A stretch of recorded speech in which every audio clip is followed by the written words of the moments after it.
PC ട്യൂട്ടോറിയലിൻ്റെ പുതിയൊരു അധ്യായത്തിലേക്ക് എല്ലാവർക്കും സ്വാഗതം. നമ്മുടെ ഇന്നത്തെ ടോപ്പിക്ക് തിണകൾ. ഈ ഒരു ടോപ്പിക്കിൽ നിന്ന് ഒരു ക്വസ്റ്റ്യൻ മസ്റ്റായിട്ടും എല്ലാ PSC എക്സാമിനും ചോദിച്ചു കണ്ടിട്ടുള്ളതാണ്. അപ്പോൾ നമുക്ക് എന്താണ് തിണകളെന്ന് നോക്കാം. പ്രാചീന തമിഴകത്തെ ഭൂപ്രദേശങ്ങളെ 5 തിണകൾ അഥവാ ഭൂവിഭാഗങ്ങളായിട്ട് സങ്കല്പിച്ചിരിക്കുന്നു. അപ്പോൾ പ്രാചീന തമിഴകത്തെ ഭൂപ്രദേശങ്ങളെയാണ് നമ്മൾ 5 തിണകൾ അഥവാ ഭൂവിഭാഗങ്ങളായിട്ട് സങ്കല്പിച്ചിരിക്കുന്നത്. ഏതൊക്കെയാണ് ആ 5 എണ്ണം?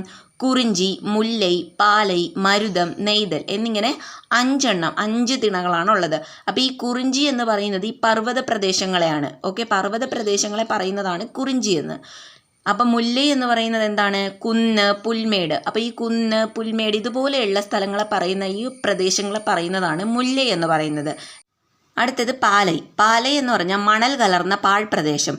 മണൽ കലർന്ന പാഴ്പ്രദേശത്തിനെയാണ് പാലൈ എന്നുകൊണ്ട് ഉദ്ദേശിക്കുന്നത്. അടുത്തത് മരുതം. മരുതം എന്ന് പറഞ്ഞാൽ വയൽ പ്രദേശം. നമ്മുടെ വയൽ പ്രദേശത്തിനെയാണ് മരുതം എന്ന് പറയുന്നത്. നെയ്തൽ എന്ന് പറഞ്ഞാൽ കടൽ തീരം അല്ലെങ്കിൽ നമ്മൾ തീരപ്രദേശം എന്ന് പറയും. ഈ തീരപ്രദേശത്തിനെ അല്ലെങ്കിൽ കടൽ തീരത്തിനെ പറയാനാണ് നെയ്തൽ എന്ന് പറയുന്ന ഒരു വാക്ക് ഉപയോഗിക്കുന്നത്. അപ്പോൾ പ്രാചീന തമിഴകത്തെ ഭൂപ്രദേശങ്ങളെ 5 തിണകൾ അഥവാ ഭൂവിഭാഗങ്ങളായിട്ടാണ് സങ്കല്പിച്ചിരിക്കുന്നത്. തിണകളെന്ന് കൊണ്ട് ഉദ്ദേശിക്കുന്നത് എന്താണ്? ഭൂവിഭാഗങ്ങളായിട്ട് ഡിവൈഡ് ചെയ്തിട്ടുണ്ടല്ലേ പ്രാചീന തമിഴകത്തുള്ള ഭൂപ്രദേശങ്ങളെ. അപ്പോൾ ആ 5 എണ്ണമാണ് കുറിഞ്ചി, മുല്ലൈ, പാലൈ, മരുതം, നെയ്തൽ. ഇത് ഇമ്പോർട്ടൻ്റ് ആണ്. എക്സാംസിനൊക്കെ ഈ ക്വസ്റ്റ്യൻസ് ചോദിച്ചു കണ്ടിട്ടുള്ളതാണ്. ഇനി ഇതിൽ നിന്നുള്ള കുറച്ച് ക്വസ്റ്റ്യൻസ് നമുക്ക് പരിചയപ്പെടാം. കുറിഞ്ചി പ്രദേശത്തെ ആരാധനാമൂർത്തി ആരാണ്? ചേയോൻ. ചേയോനാണ് കുറിഞ്ചി പ്രദേശത്തെ ആരാധനാമൂർത്തി. കുറിഞ്ചിയിൽ പ്രധാനമായും കാനവർ, വേടർ എന്നീ നിവാസികളായിരുന്നു അധികവും വസിച്ചിരുന്നത്. കുറിഞ്ചിയിൽ ആരൊക്കെയാണ് വസിച്ചിരുന്നത്? പ്രധാനമായിട്ടും കാനവർ, വേടർ എന്നീ നിവാസികളായിരുന്നു അധികവും വസിച്ചിരുന്നത്. മുല്ലൈ പ്രദേശത്തെ പ്രധാന ദേവൻ എന്ന് പറയുന്നത് മായോനാണ്. അപ്പോൾ കുറിഞ്ചി പ്രദേശത്തെ ആരാധനാമൂർത്തി ചേയോനും മുല്ലൈ പ്രദേശത്തെ പ്രധാന ദേവൻ എന്ന് പറഞ്ഞത് മായോനുമാണ്. കുറിഞ്ചിയിൽ പ്രധാനമായിട്ടും കാനവർ, വേടർ എന്നീ നിവാസികളായിരുന്നു അധികവും വസിച്ചിരുന്നതെന്ന് പറഞ്ഞു.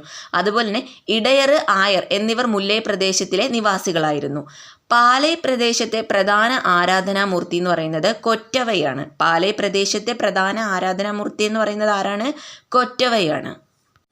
അടുത്തൊരു പോയിന്റ്, മറവർ, കള്ളർ എന്നിവർ പാലൈ പ്രദേശത്ത് ധാരാളമായി അധിവസിച്ചിരുന്നു. അപ്പോൾ പാലൈ പ്രദേശത്തുള്ളവരെ താമസിച്ചിരുന്ന നിവാസികളെ പറയുന്നത് എന്താണ്? മറവർ, കള്ളർ എന്നിങ്ങനെയായിരുന്നു.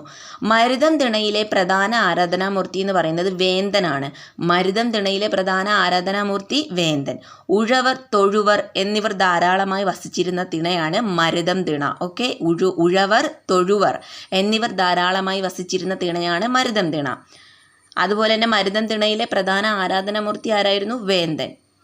നെയ്തൽ പ്രദേശത്തെ പ്രധാന ആരാധനാമൂർത്തിയായിരുന്നു കടലോൻ. നെയ്തൽ പ്രദേശത്തെ പ്രധാന ആരാധനാമൂർത്തി ആരായിരുന്നു? കടലോനാണ്.